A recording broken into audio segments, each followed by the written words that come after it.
Hey, thanks for joining me today on a show that I'm really looking forward to. It's going to be a conversation with Catherine Toon, who is on the GAN network as well as GAN Plus. Some of you may know her. Some of you may be your first time to hear her, but she and I have had a chance to talk, and I was on her podcast not too long ago, which you can catch on GAN.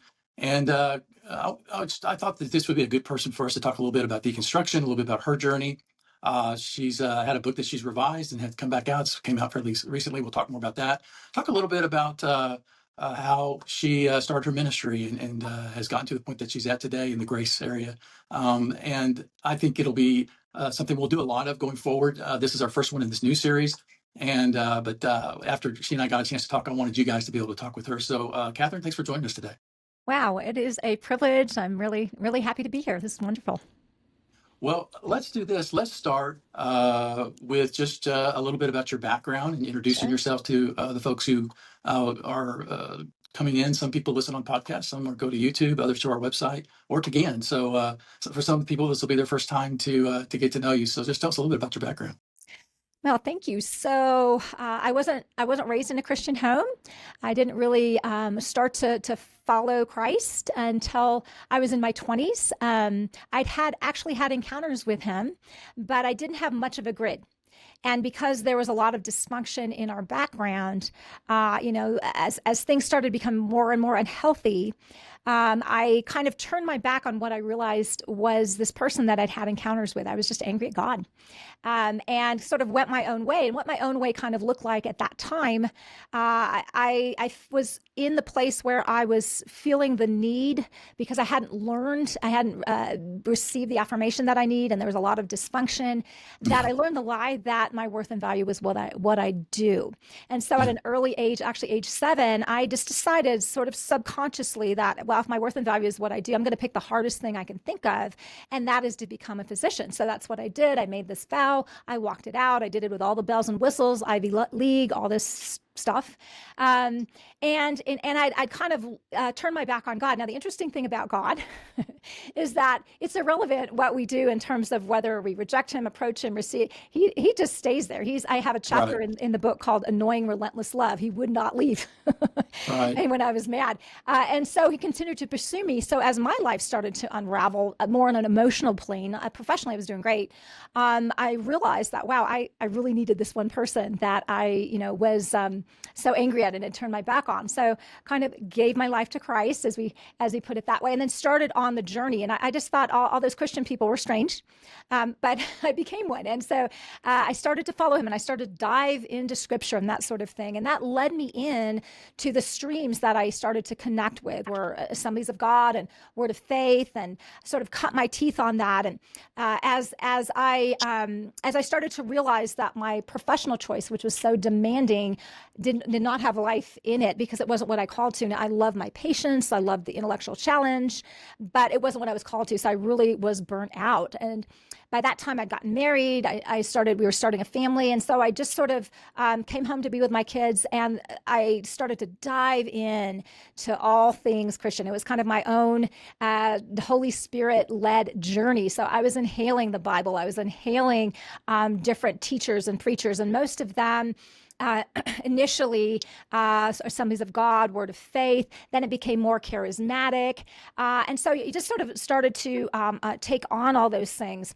What I realized is after a while, because I'd encountered God very early on in a very mystical way, the person of Christ basically materialized and sort of was there to comfort me in places of trauma. And the only thing I knew is that he loved me and I loved him. And later on, and this was when I was a little girl, later on as we were traveling Europe, I would see the crucifixes, right? And I remember I was about probably 5 years old, and I was lying on the hotel bed because I had the crucifixes on the bedstand, and I was staring at that crucifix. I'm like, that's the man. That's the man that I encountered, right? And so I had this very experiential, deep connection. Of course, later on, as things spun out, I was just madder than hell, right? So if you're so good and you're so powerful, how can you let everything Yeah. I care about be destroyed, right? So I turned my back on that. So when I came back to the Lord, and I was like, connecting with evangelical Christianity. You take the good, the bad, and the ugly, right? And there's a lot of good, and then there's a lot of ugly, right? And Yeah. so what started to not resonate with the God I knew in my knower, knew experientially and from a very young age, was like, wow, this does not look like a God of love. Like with this punitive, angry, distancing, performance taskmaster, pick a card, any card, was not jiving with the God that I knew experiential and that I just knew in my gut. Right. And so I started to explore other streams. I started to get connected to those in the grace camps, in Trinitarian camps, and because I'm kind of the way I'm wired, I love to explore. I love theology, but I'm also very prophetic. And so there's a real mixture, even in my books. I like to deep dive theologically, and then I like to invite the reader into encounter so that the word, the logos, becomes flesh in them, right? And this is where transformation happens, right? So much of I'm a coach as well, right? So a lot of that ministry and that Yeah. end of things happens from that perspective. So Right. I'll pause here because I sense a question. No, Not I a just question? agreeing with you. Yeah. Continue. Very good. Okay. So this is really part of my deconstruction. I can't say that I was so disillusioned with God that I left God. Like my disillusionment with God was really, much earlier on. When I kind of Yeah. gave God the flying finger, right? And so, but I couldn't shake him, So as I said, Right. there's a chapter in my book called Annoying Relentless Love. He would just not leave, honey, whenever you're ready. It's like, go away. I don't want to talk to you. I don't want to see you. I don't want to hear you. Right. Okay. I had to get over my snit. And, and truly in his compassion, it's true. It is a good question with the problem of evil, right? Why does evil, wicked things happen if you're such a good God, right? All of these things that we wrestle with in our humanity. And, and it was very helpful, particularly in the Trinitarian streams when you're discussing the union, the mystical union that we have with God and Christ in his humanity, the word made flesh, and that real Right. focus was very healing. But I realized that a lot of these things that I had experientially, because a lot of my healing happened just in encounter with God. Like I would go into my place of oneness with God. There would be, contemplation, exchange of lies and truths, all of that, just healing from trauma and all that. So the experiential piece was there, but the theological construct that I encountered, it was not jiving, right? Right. And so as I journeyed, that was some of but what's beautiful too, and I want to say this because there is value in so much of your journey and all these different camps, because I went through a lot of different camps. I named a couple, right? And there's beauty and value, and I want to honor what is good and beautiful and true and take that with while Right. we're journeying. Because the thing is, none of us have this thing down, right? Right. When I get my ducks in a row, one will waddle off and, whatever. So I'll come find you when they're all in a row. But I realize that we can hold this loosely because of our oneness with this God that's leading us and guiding us into all truth, which brings freedom as we ingest it and the word becomes flesh in our being. It brings the freedom that brings transformation in our lives. Yeah. And so, Yeah. so a little bit about that. So most of what I do now, I do a ton of coaching that actually pays the bills. Hallelujah. That the bills get paid to be able to run my own podcasts and do GAN and all the different things. I also speak. I also write books. I've got 7 books out. So, and then I have a podcast. So those are the things kind of I do, and I mentor. I have mentorship groups and things like that. So anyway, that's a little bit about me. Okay. You wanted to Let ask me, questions? I want to go back to some of what you were talking about in your deconstruction process. Mhm. You talked about how you were really, it sounded like kind of turned off to God. Mhm. Uh, I know a lot of the emails I get and a lot of the communications I get to people that's kind of where they're at, Sure. is how do I go from being completely turned off to the Mhm. church, Mhm. to even a lot of the scripture, Yeah. to God in general, or the Mhm. ideal of God, Mhm. uh, because they have this need to sort of reconstruct Yeah. something, but Yeah. they're really, really cynical Yeah. in some Sure. ways, to the Sure. point that they're not really pursuing anything. Sure. Talk a little bit about that in your own journey, and what Yeah. you mentioned that God never left; He was Yeah. always there, Mhm. and that was true for my journey, and Mhm. they've heard that. Yeah. Talk a little bit about that in your journey. Yeah. Well, it was interesting because that particular the immensity of my rage, okay, was really honestly before I had encountered religious Christianity. Okay. So it Oh, wasn't okay. like religious Christianity had like been shoved down my throat. And that's why I left. No, I left literally because life was hell. I see. Right. Okay. And so, that was when I turned, but I'll talk about the deconstruction piece from religious, because I did both. Okay. Oh, okay. But that was because of just the experience of just my world collapsing. I Right. got you. And so Okay. that was that. Now, my repulsion with the God that of religious Christianity, because I actually came from religious secular humanism. There was a ton of condemnation. I breathed it like air where Right. I grew up. We were just, that was part of the toxicity of that, but it wasn't in the flavor of Christ. Okay. It wasn't in that flavor. We were actually taught that kind of Christians, we look down on Christians, like you lost your brain, like all of that. So my attempts at that early on were kind of secretive, because it was like, oh, I don't know, this is looked down on, I'd sneak read my Bible. But that was early on in my journey. Later on, after I became a believer, and we can talk about what that would be, my salvation experience, Right. awakening to Christ. But the streams that I went into had a lot of toxic religion in them. So you're presented a dualistic God. You're presented a God that is a punishing God. I mean, I read the same scriptures you did.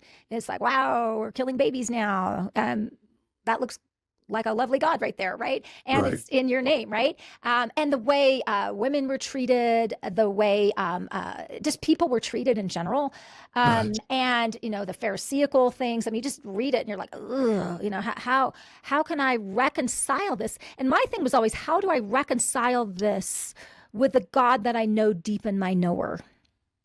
How do Mm. I reconcile? Right. And part of it, because I was kind of started to become programmed in that religion, the rapture and crappy eschatology and all of that, and penal substitution, and pick whatever heinous religious toxic thing. I mean, I kind of took it on, and I became something.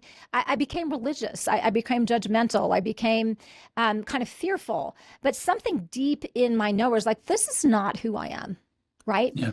And so when I started almost stumbling into some of these grace teachers and some of the Trinitarian teachers, like there was life in it. So I started going where there was life, so that it wasn't this huge, I hate Jesus. But the thing for me, it was like, this is not like the God I know. So Right. it wasn't this massive deconstruction. Now, I can say for a while, because I was reconstructing, I couldn't read a vast majority of the Bible. Like, it Right. was so repulsive, Yeah. because I couldn't reconcile it in my mind, Yeah. right? Yeah. I think Eh, a lot of people can. I think a lot of people mhm. can relate to that. I know Yeah, I did. It took me a yeah, long time to go back to reading the Bible. I just kind of exactly. had it. I had to take a sort of a break Yeah. from it. Yeah, for a And while. I love if God is like, good idea, because this is not representing, this is harming you, because you're not able to weed through it and see it as it is, because you've got this concept, well, it's inerrant. Well, if it's inerrant, like, we're not supposed to kill, but we're killing babies. We're killing our enemies, but we're supposed to forgive our enemies. I mean, what is it, right? Yeah. Right. And Right. right. And so Yep. having a detox from it is actually probably a great idea. If it is harming your innards, it is harming your spirit. Yeah, like, take a break, right? It becomes the Yeah. letters of death. But then when you start to read other passages, it starts to explain it better. But you have to give yourself your own process, you Yeah. know. Yeah, one of the things I did in my Mark by Love book, and I don't mean to skip to that, but it's pertinent for this discussion, is because for so many people, because God has been painted as this demon, like, literally, this is so demonic, this punitive, angry, I got to beat the crap out of my son because I got an anger management problem and someone's going to get it, right? Right. Yeah. Whatever that is, it's so repulsive that a lot of times the word God or the word Jesus or what, it just becomes such a trigger.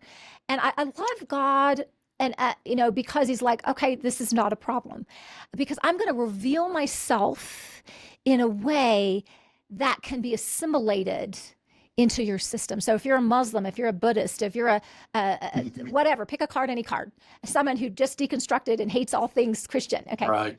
I'm going to meet you exactly in a way that that your system can take it, because I refuse to leave the object of my passion alone. And it's my heart to heal and help you to see who I truly am, right? And that takes some time. That takes a nuance and an understanding. If God really became a human being and really is in us, in the deepest place of our being, that means he's able to assimilate all that toxicity in and of himself and present himself in a way that we can engage. So in my book, Marked by Love, for that reason, I literally refer to God as love, right? Love Right. so loved the world, right? Because it takes us out of God, Jesus. I mean, and I'll talk about, I'll list them, but when we're doing the encounter piece, we'll literally be engaging with the person of love, because that is the essence of of who he is. Yeah. Before we ever had a seen realm, what was God? Well, God always has Right. been. There wasn't a need to heal. There wasn't a need to restore. There wasn't a need to correct. There wasn't need to deliver. Truth was just truth. There was no such thing as dark. All of these things. So God, who you were love, right?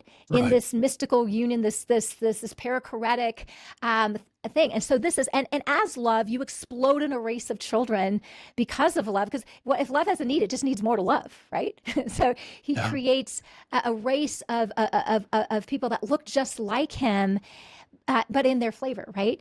Because love is expansive and just wants more to love. And so anyway, so that's part of for people who've just been really like, I can't stomach Jesus.